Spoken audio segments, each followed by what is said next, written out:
ఈరోజు లక్ష్మీపల్లి గ్రామంలో BRS party నాయకుడు శ్రీధర్ రెడ్డి గారు దారుణ హత్య గురి కావడం తీవ్ర దిగ్భ్రాంతిని కల్పించింది. ఈరోజు ఈ గ్రామంలో ఉన్నటువంటి కాంగ్రెస్ నాయకులు వారికి అండగా ఉన్నటువంటి మంత్రి జూపల్లి కృష్ణారావు గారి అండతోనే ఈ యొక్క అరాచకమైనటువంటి సంఘటన జరిగింది. మరి స్థానికంగా ఉన్నటువంటి ప్రజలు గాని అందరూ కూడా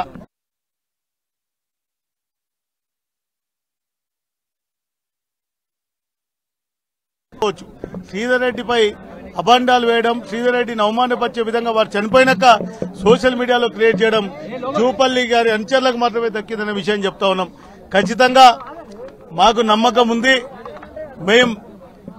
మాకు మా నాయకుడు అండగా ఉన్నారు కేటీ రామారావు గారు. వారి అండదండలతో ఖచ్చితంగా దోషులను చట్టానికి పట్టించడానికి పూర్తిగా మా వంతు ప్రయత్నం చేసి వారిపై కూడా కఠినమైన చర్యలు తీసుకునే విధంగా మరి బీఆర్ఎస్ పార్టీ తరఫున వారు వర్కింగ్ ప్రెసిడెంట్ గారి నాయకత్వంలో ఖచ్చితంగా చేస్తాం.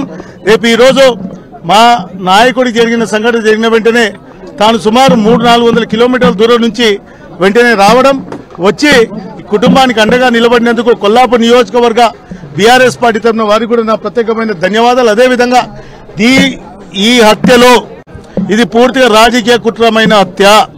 దీనిపై రాష్ట్ర ప్రభుత్వంలో ఉన్నటువంటి పెద్దల యొక్క పాత్ర ఉందనేది ఇక్కడ ఎవరిని అడిగినా చెప్తారు సుస్పష్టం. కాబట్టి మేము సిబిఐ ఎంక్వైరీ చేయాలి, ఎంత పెద్దవాళ్ళు ఉన్నా సరే ఖచ్చితంగా శిక్షించాలని చెప్పేసి మేము డిమాండ్ చేస్తా ఉన్నాం.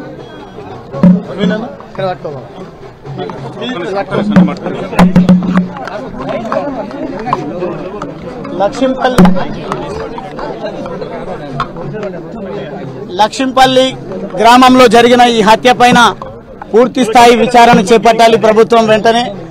మరి ముఖ్యంగా ప్రభుత్వ సహకారం అండలేనిదే ఈ హత్య జరగలేదు అనేది చాలా స్పష్టంగా ఈ గ్రామంలో, ఈ మండలం, ఈ నియోజకవర్గంలో చర్చ జరుగుతూ ఉంది. గత వారం రోజుల క్రితం మా ఎంపీ అభ్యర్థి ఆర్ఎస్ ప్రవీణ్ కుమార్ గారు, నేను, అదే మాదిరిగా హర్షవర్ధన్ రెడ్డి గారు మాజీ శాసనసభ్యులు ఎస్పీ గారిని, స్థానిక ఎస్ఐ ఇన్స్పెక్టర్ గారిని, అదేవిధంగా డీజీపీ గారిని కలిసినప్పటికీ ప్రయోజనం లేకుండా పోతుంది. అంటే శాంతి భద్రతలను నియంత్రణలో పెట్టలేనటువంటి ఈ అసమర్థ ప్రభుత్వం గద్దె దిగే వరకు తెలంగాణ ప్రజలు పోరాటాలు చేయాల్సినటువంటి అవసరం ఉంది. హత్యా రాజకీయాలకు తెరలేపినటువంటి ఈ ప్రభుత్వం తప్పకుండా ప్రజల ఆగ్రహానికి గురిగాక తప్పదు. మేము మాట్లాడడానికి వెనకడుగు వేయడానికి కారణం ఏంది అని అంటే, గత 10 సంవత్సరాలు అధికారంలో బాధ్యతాయుతమైన హోదాలో ఉన్నాం కాబట్టి మా ముఖ్యమంత్రి కేసీఆర్ గారు, మా నాయకుడు కేటీఆర్ గారు గతంలో పాలించిన విధానాన్ని మేము పూర్తి స్థాయిలో అవగతం చేసుకున్నాం కాబట్టి మేము దాడులకు ప్రతి దాడులు అనే పిలుపు ఇవ్వలేకపోతా ఉన్నాం. కానీ ఒకవేళ గనక ఇదే మీ పంతా అయితే ఖచ్చితంగా దాడులకు ప్రతి దాడులు ఉంటాయి. దానికి కూడా ఉండదు. హత్యా రాజకీయాలకు, కుట్రలకు, అక్రమ కేసులకు తెరలేపిన మీరు ఖచ్చితంగా మీరు ఇది ఏదంటే అది దానికి సవాలుకు మేము సిద్ధంగా ఉంటాం. కానీ బాధ్యత వహించినటువంటి రెండోసారి మా కేటీఆర్ గారు ఇక్కడికి రావడం జరిగింది. గండ్రావుపల్లిలో హత్య జరిగితే ఇప్పటి వరకు ఆ హత్య విషయంలో ఉలుకు పలుకు లేదు. అదే మాదిరిగా పదే దాడులు, అక్రమ కేసులు జరుగుతూ ఉంటే దాని గురించి ఎవరు కూడా పట్టించుకోరు. ఈ రోజు జరిగినటువంటి ఈ దాడి పూర్తిగా రాజకీయ కుట్రతో జరిగినటువంటి దాడిగా ప్రజలు చర్చించుకుంటా ఉన్నారు. కాబట్టి బాధ్యత వహించాల్సినటువంటి మంత్రి గారు ఇప్పటి వరకు ఈ సంఘటనపై స్పందించకపోవడం అనేది శోచనీయం, బాధాకరం. వెంటనే మంత్రి స్పందించాలి. ముఖ్యమంత్రి రేవంత్ రెడ్డి గారు కూడా దీనిపైన స్పందించి తగు చర్యలు తీసుకొని హత్యకు కారకులైనటువంటి వారిని వెంటనే అరెస్ట్ చేయాలి, వారిని కఠినంగా శిక్షించాలని బీఆర్ఎస్ పార్టీ తరఫున మేము డిమాండ్ చేస్తా ఉన్నాం.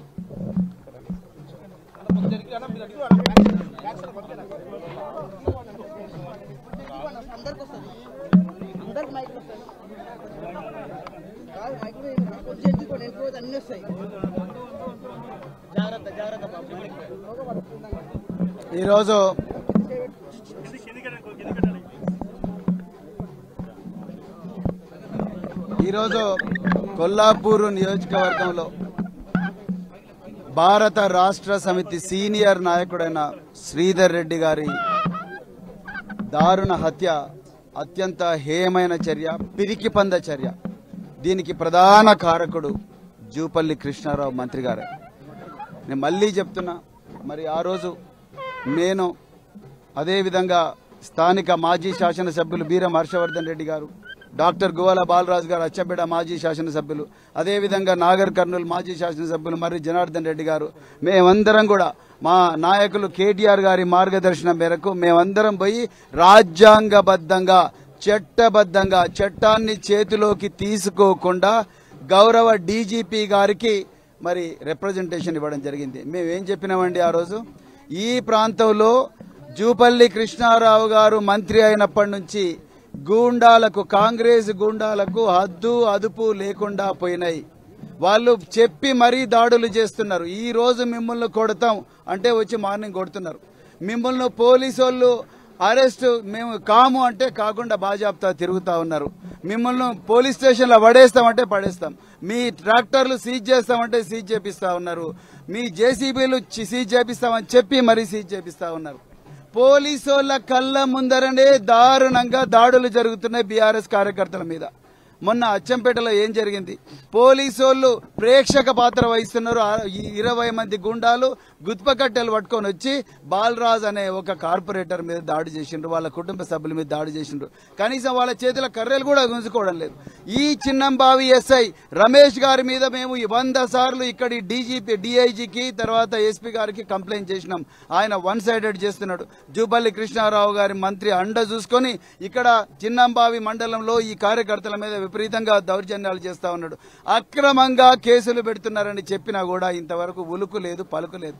మేము ఆ రోజు డీజీపీ గారికి ఏం చెప్పినాం, చిన్న కారుపాముల గ్రామంలో సాయంత్రం 3 గంటలకు పట్టపగలే అక్కడున్న టెంపుల్ కమిటీ చైర్మన్ శ్రీనివాసు అందరు కలిసి గూండాలు పట్టపగలే దళిత యువకుల మీద ఘోరంగా దాడి చేస్తే వాళ్ళకి చేతులు కాళ్ళు ఇరిగి మరి నాగర్ కర్నూలు హాస్పిటల్ వండుకున్నారు. ఇంతవరకు వాళ్ళని అరెస్ట్ చేయలేదు. అదేవిధంగా వంగూరు మండలంలో మా పార్టీ కార్యకర్తలు దొంగ ఓట్లేస్తున్నారనే ఓట్లర్లను చూపిస్తే మా వాళ్ళ మీద దాడి చేసి ఉల్టా మా మీదనే కేసు పెట్టిండ్రు. అది కూడా డీజీపీ గారి దృష్టికి తీసుకొచ్చినాం. చిన్నంబావి మండలంలో గాని, జటపోలు గాని, అదేవిధంగా చిన్నకారుపాములో గాని రకరకాల గ్రామాల్లో, వెల్టూరు ఈ గ్రామాల్లో మా కార్యకర్తల మీద దాడులు జరుగుతున్నాయని ఉదాహరణలతో సహా డీజీపీ గారికి ఇచ్చి మళ్లీ జరగబోతాయని చెప్పినా కూడా మరి ఈరోజు దాడి జరిగింది. ఎవరికి చెప్పుకోవాలి? ఈరోజు రాష్ట్ర హోంమంత్రి, ముఖ్యమంత్రి సాక్షాత్తు ఎవరికి చెప్పుకోవాలి? ఈ గోస ఇలా లేడీస్ ఏడుస్తున్నారు. మేము రాత్రింబావులు తిరిగే పరిస్థితి లేదని బాధపడుతున్నారు. ఎవరికి చెప్పుకోవాలి? అందరిలాగా రేవంత్ రెడ్డి లాగా మా గన్మెన్లు ఉన్నారు కదా. రేవంత్ రెడ్డి 100 మంది పోలీసులను వేసుకొని తిరుగుతున్నాడు. జూపల్లి కృష్ణారావు 100 మంది పోలీసులు వేసుకొని తిరుగుతున్నాడు. గ్రామీణ ప్రాంతాల్లో ఉండే నాయకుల పరిస్థితి ఏంటి?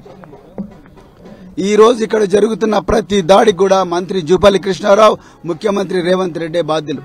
అందుకొరకే నేను మళ్ళీ రిపీట్ చేస్తున్నా, అర్జెంటుగా ఈ జూపల్లి కృష్ణారావు గారిని బర్తరఫ్ చేయాలి మంత్రివర్గం నుంచి.